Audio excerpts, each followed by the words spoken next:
fulfillment, exhaustion, guilt, terror. 3 emotions warring in your mind as you rest your weary frame on a tree stump chair in the fading daylight here on the back end of Bethlehem.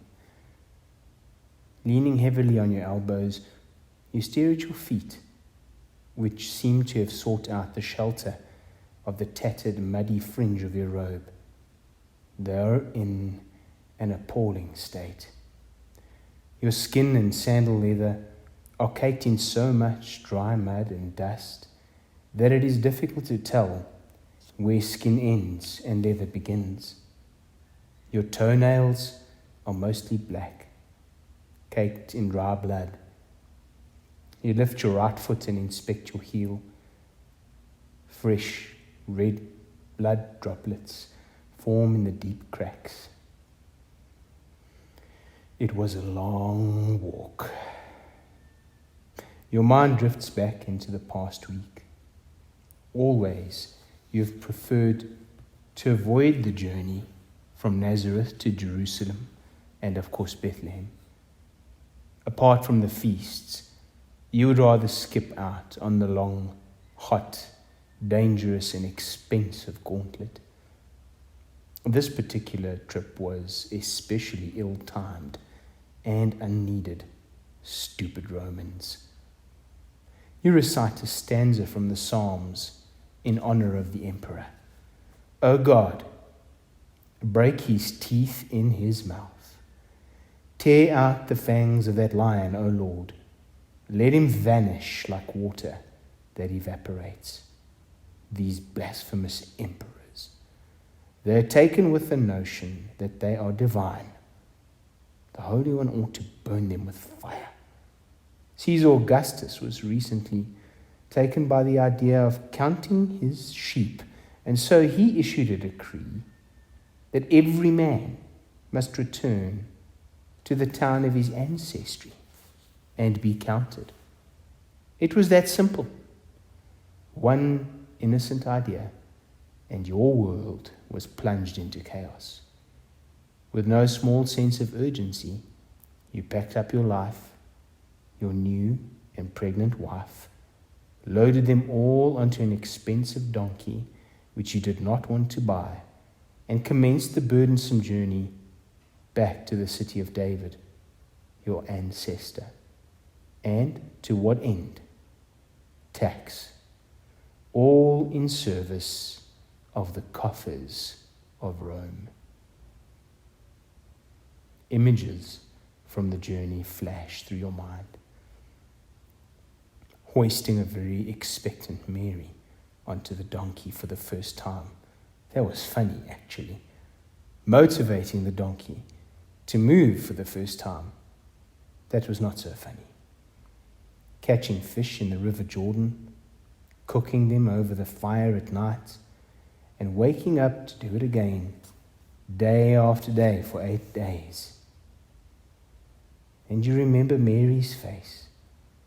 Often the discomfort, the weariness and the pain pushed right up to the surface. But not once did she open her mouth to complain. As you think of her face, the guilt begins to hammer at your mind. You were ready to divorce her just 6 months ago. With horror and disbelief, you discovered that she had returned from her visit to Elizabeth, pregnant. Shame pokes its finger at you as you recall your righteous rage, your head pulsing with fury as you struggle to contain yourself. Not only had she dishonored her family, your family, and all of Nazareth by giving herself to an unknown man in the hill country, but incredulously, she had further insulted all of you by explaining all of it with a child's story of angels and Adonai, blessed be his name, and Messiah. Well, It was incredulous before the self-same angel paid you a visit and dragged you into the same story, kicking and screaming. Even in this moment, you recall him standing in your room, shining like the sun, with purple and aquamarine light dancing all around him. As you see him, his voice speaks again. Do not be afraid to take Mary home to be your wife, for she is pregnant by the Holy Spirit. She will give birth to a son, and you shall call his name Yeshua. The expression of relief, no, deliverance, which overtook Mary's face when you shared the news with her, will remain as one of your favorite memories. You crossed the line and stepped over into her side of the story. She was no longer alone, but nothing could have prepared you for the price you would pay for crossing over. Where you had assumed that your decision would be seen as an act of mercy, it was almost universally understood as an admission of guilt, of your guilt. Everybody switched overnight. Rather than sympathy, your friends showered you with self-righteousness. Your family served up a feast of rage, vitriol, and indignation. Even your thriving carpentry shop hit a slump. Everyone concluded that you had made Mary pregnant. Where you hoped that marrying her would shield her from the social fire, rather you discovered that you had stepped into her world, laced with loneliness, pain, and confusion. And in this way, Caesar's decree, which has driven you south towards Bethlehem, has proven to be a welcome relief. The dream of a fresh start, of a new life, where you are not called fornicators and your son is not a bastard, has beckoned you forth like an oasis. As you trudged out the demanding miles, you filled your Bethlehem oasis with a safe home for this treasured child and beautiful young girl that he would call mother. Mary truly has captured you. You have stood beside her in the fire, an unfair, undeserved torrent of shame. And yet, in all that has come, she has quietly borne the load with grace, mercy, compassion, an unshakable serenity, and an ineffable hope. The fire has revealed a woman like no other, a woman whom you dearly long to protect and for whom you will happily spend yourself, a woman whom your heart loves. The decision to make the trip this late in her pregnancy was risky. You turned the options over together again and again, and finally it was she who insisted that it would be better for her to bear the discomfort of the journey in her body than for your newborn to face the trauma of this trip almost immediately after birth. You matched her courage with a commitment to ensure that your arrival in your Bethlehem oasis would be as comfortable as possible. You had entrusted a large portion of your savings to a cousin 3 weeks ago. He too was returning to Bethlehem, and you sent him with written instructions for your uncle Avram, asking that a room be prepared and arrangements be made for the imminent birth of your son. You included an incentive for your cousin too, to ensure his discretion regarding the circumstances of Mary's pregnancy. But the oasis appears to have been a mirage. Your cousin was robbed en route, and he arrived in Bethlehem to discover that your uncle Avram and his 2 sons had been arrested only days before your arrival on charges of tax evasion. The weight of your failure to provide for your family presses heavily on your shoulders as you sit here on your rough-hewn log chair outside of a hillside cave which the innkeeper uses as a barn, but is currently serving as a birthing room for your beautiful wife. A high-pitched, full-throated scream jerks you out of your trance and plunges you into a pool of terror. As your eyes adjust to the dim evening light, you notice a small servant girl sprinting up the pathway towards the mouth of the cave, struggling to cling to a pile of rags and a bucket of water.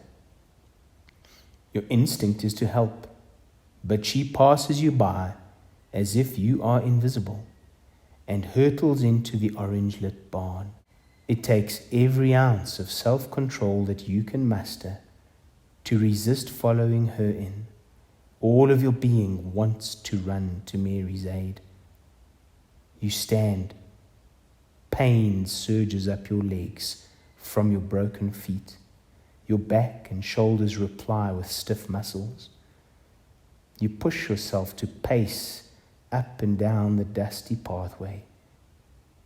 Mary's screams are peeling the sanity off of the inside of your mind. Instinctively you begin to mutter the Shema. Hear, O Israel, the Lord your God, the Lord is one. After a short eternity, Mary's screams grow weaker, and a new voice can be heard. The cries of a baby come echoing out of the cave. Your ears are your only help right now. Your eyes show only the orange-lit entrance of the cave. You watch it closely, intently. The shadow of a woman approaches, and a heavy-set mother steps out and takes you by the forearm. The midwife leads you into the barn. Straight ahead are the animals, held safely behind an enclosure of wooden poles. The midwife veers to the right and you follow. Peeking out from behind her, you catch a glimpse of Mary.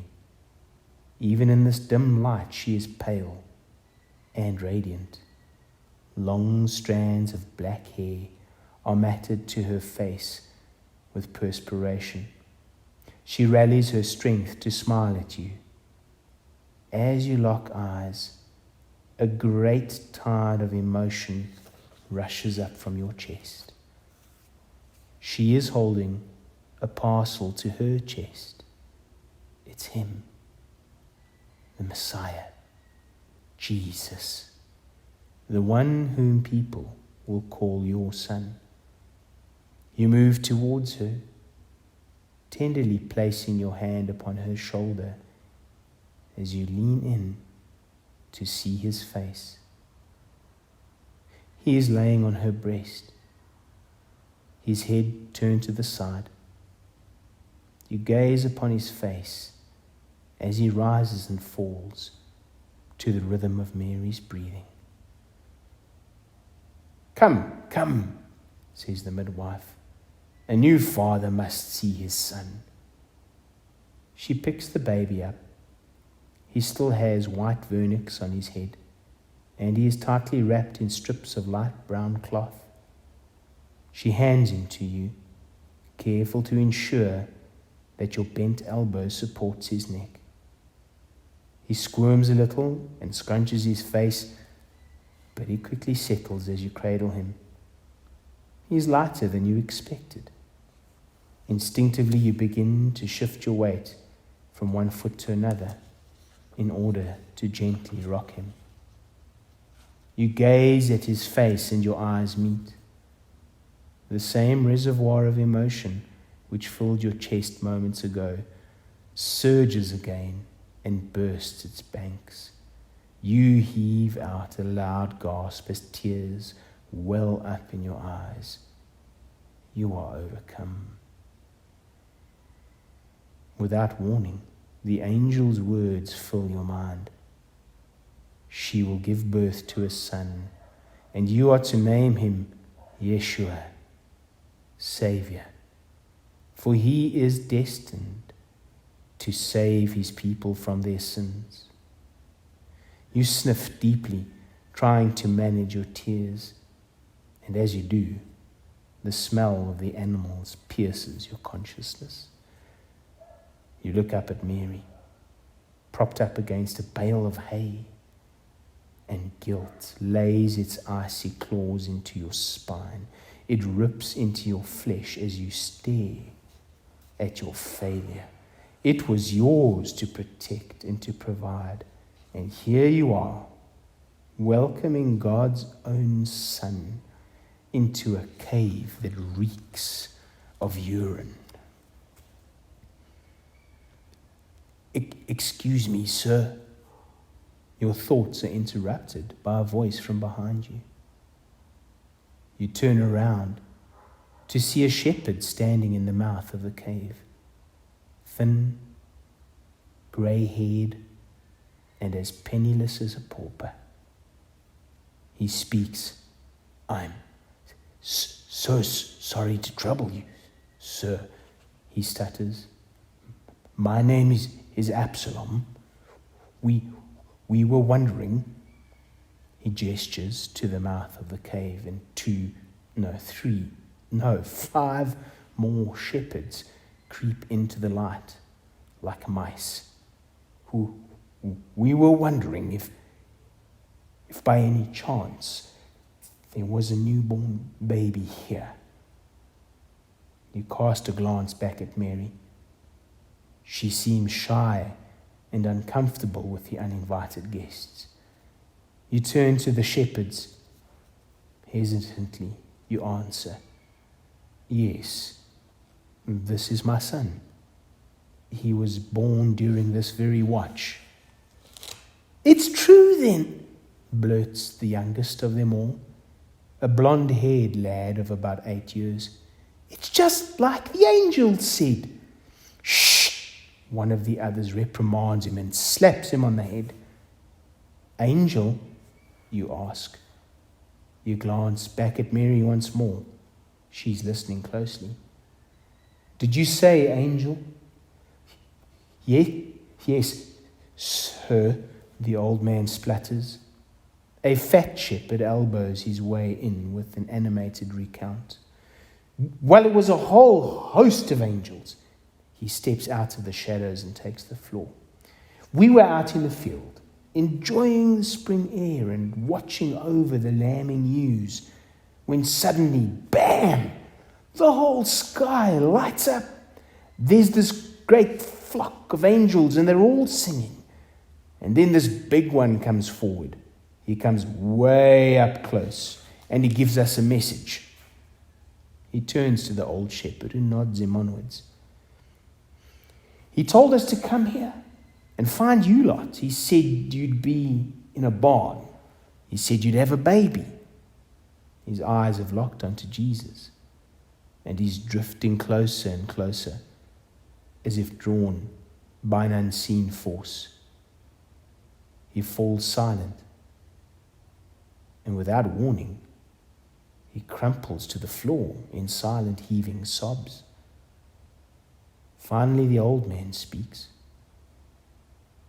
but this time with a peaceful serenity. The most wonderful thing the angel spoke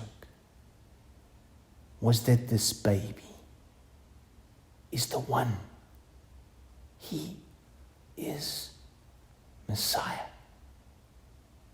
A wonder-filled hush. And then, and that we would know it's him for sure, because he'd be wrapped in rags, just like your little one. In this moment, a wave of warm revelation breaks over you and washes the icy guilt away. You look down at Jesus' face and it becomes clear. There is no failure here. The census, the journey, the barn, the humiliation, everything is just as He wished it to be.